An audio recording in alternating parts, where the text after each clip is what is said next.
আসসালামু আলাইকুম। যারা বাবার বাড়ির ভ্লগ দেখতে দেখতে জিজ্ঞেস করছিলেন কখন শ্বশুর বাড়ির ভ্লগ দিব, তাদের জন্য এই ভ্লগটা নিয়ে হাজির হলাম। শ্বশুর বাড়ির ভ্লগ দিতে পারছি না, বাট শ্বশুর বাড়ির মানুষের সাথে কাটানোর সময় নিয়ে ভ্লগ দিচ্ছি। মূলত এবারের ঈদে আমাদের গ্রামের বাড়িতে যাওয়া হয়নি, তার মানে কুতুবদিয়ায় আমরা ঈদ করিনি, সেটা আপনারা অলরেডি জানেন। তবে ঈদের দুদিন পরে আমরা দাওয়াত খেতে চলে যাচ্ছি আমার সেজ দেবরের বাসায়, যেখানে এটা আমার প্রথমবারের মতো যাওয়া। তো বলতে পারেন আজকের ব্যাপারটা হবে পুরো দুই গ্রুপ। একটা গ্রুপ আমরা সবাই যারা আমার দেবর মাসুমের বাসায়, আরেকটা গ্রুপ যারা বাড়িতে আছে, আরমান, তাসরিন, আম্মা, আর সেই সাথে হচ্ছে ছোটন, মুন্না, ওরা সবাই বাড়িতে। আর আমরা এখানে সবাই মাসুমের বাসায়।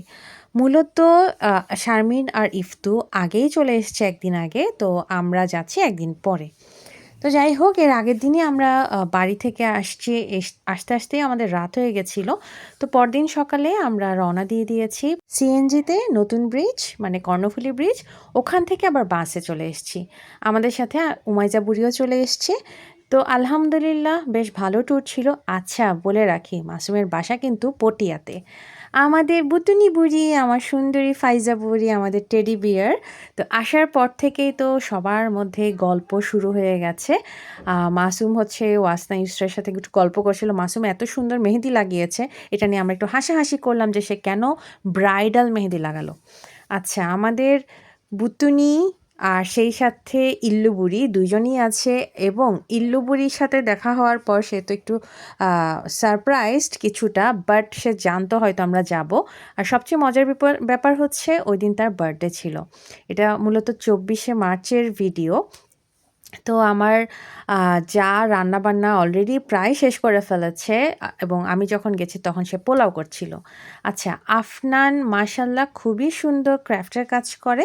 এটা ওই ক্রাফটের কাজেরই একটা আর কি অংশ আমি আপনাদের দেখাচ্ছি।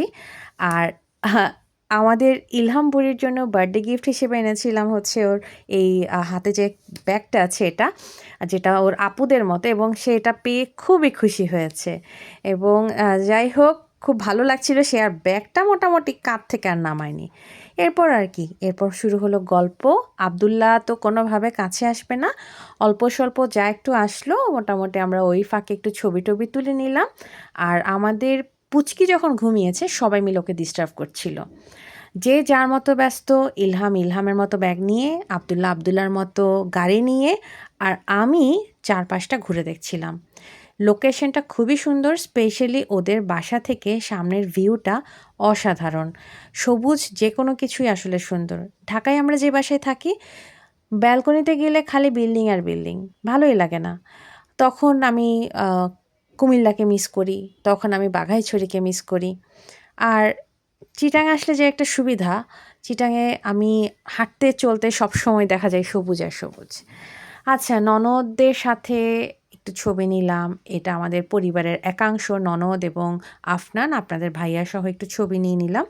তো আমাদের বুতুনি অদ্ভুতভাবে কারো কোলে তো যায়ই না, কিন্তু অদ্ভুতভাবে সে মাসুমের কোলে যাচ্ছিল। তো আমরা ধারণা করছিলাম মাসুমকে হয়তো সে ছোটন মনে করছে, কারণ সে ছোটন এবং আম্মা আর শারমিন এদের কাছেই যায়। যাই হোক, আলহামদুলিল্লাহ বেশ কিছু হাসাহাসিময় মুহূর্ত আমরা কাটিয়েছি। বেশ কিছু সময় আমরা গল্প করেছি। কত ধরনের যে গল্প কোথা থেকে যে চলে আসে, মনে হয় যে মানে পেট খালি আর কি, মোটামুটি গল্প স্বল্প করে।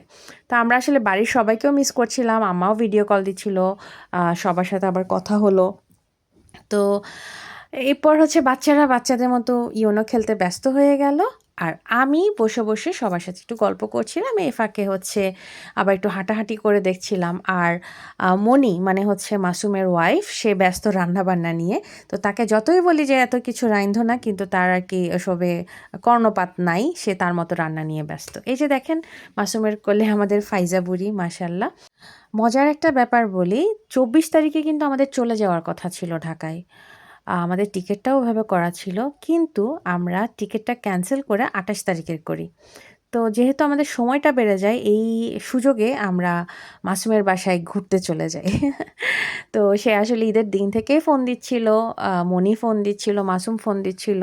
সব মিলিয়ে মিলবে কি না আমাদের শিডিউল সেটাই বুঝতে পারছিলাম না। অবশেষে আমাদের শিডিউলটা মিলে গেল।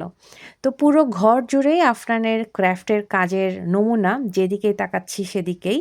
তো আমাদের ইলহামপুরীর বার্থডে কিন্তু আমরা তখনই করব না, আমরা হচ্ছে এসে করব, এবং এই বার্থডের ভিডিও আপনারা পাবেন নেক্সট ব্লগে ইনশাল্লাহ। তো আচ্ছা, ওয়াসনার হাতে এই যে চুড়িগুলো দেখছেন, যে এই জামাটার সাথে চুড়িগুলো কিন্তু আমার, হ্যাঁ হ্যাঁ আমার আরেকটু আগের চুড়ি। এখন ওর হাতে এখনও লুজ হচ্ছে কিন্তু সে পড়ছে আর কি। তো আসল পর্বে চলে আসি, খাওয়া দাওয়া একেবারে জম্পেশ আয়োজন, ঝাঁকানাকা আয়োজন যাকে বলে। সে মুসল্লম করেছে, এবং মুসল্লম কিন্তু 3টা, এবং তার ভাষ্যমতো একটা আমার জন্য, একটা হচ্ছে ইফতুর হাজব্যান্ড তার মানে রায়হানের জন্য, আর একটা হচ্ছে ফাইজা বুড়ির জন্য। তো আমাকে ভিডিও কলে আবার আমরা জিজ্ঞেস করলাম যে এখানে বড়টা কে নিবে আর ছোটোটা কে নিবে। এটা আসলে আর কিছু না, জাস্ট মজা করা, এক একজন এক একভাবে আমরা দুষ্টুমি করছিলাম। তো আমি আবার এটা নিয়ে একটা ডালা সাজিয়েছি, ডালা সাজিয়ে কিন্তু আমি অলরেডি এটা ছবি ফেসবুক পেজে আপলোড করেছি, আপনারা অলরেডি দেখেছেন, নতুন করে আর বলার কিছু নেই। তো আয়োজন দেখেই বুঝতে পারছেন, এবং প্রতিটা রান্না এত মজা ছিল, অস্থির, মাশাল্লাহ মাশাল্লাহ। ওর রোস্ট বলেন, বিফ বলেন, চিংড়ি বলেন, সব আইটেমই খুবই জোস ছিল। তো খেতে বসে তো গপাগপ আমরা খাওয়া শুরু করলাম।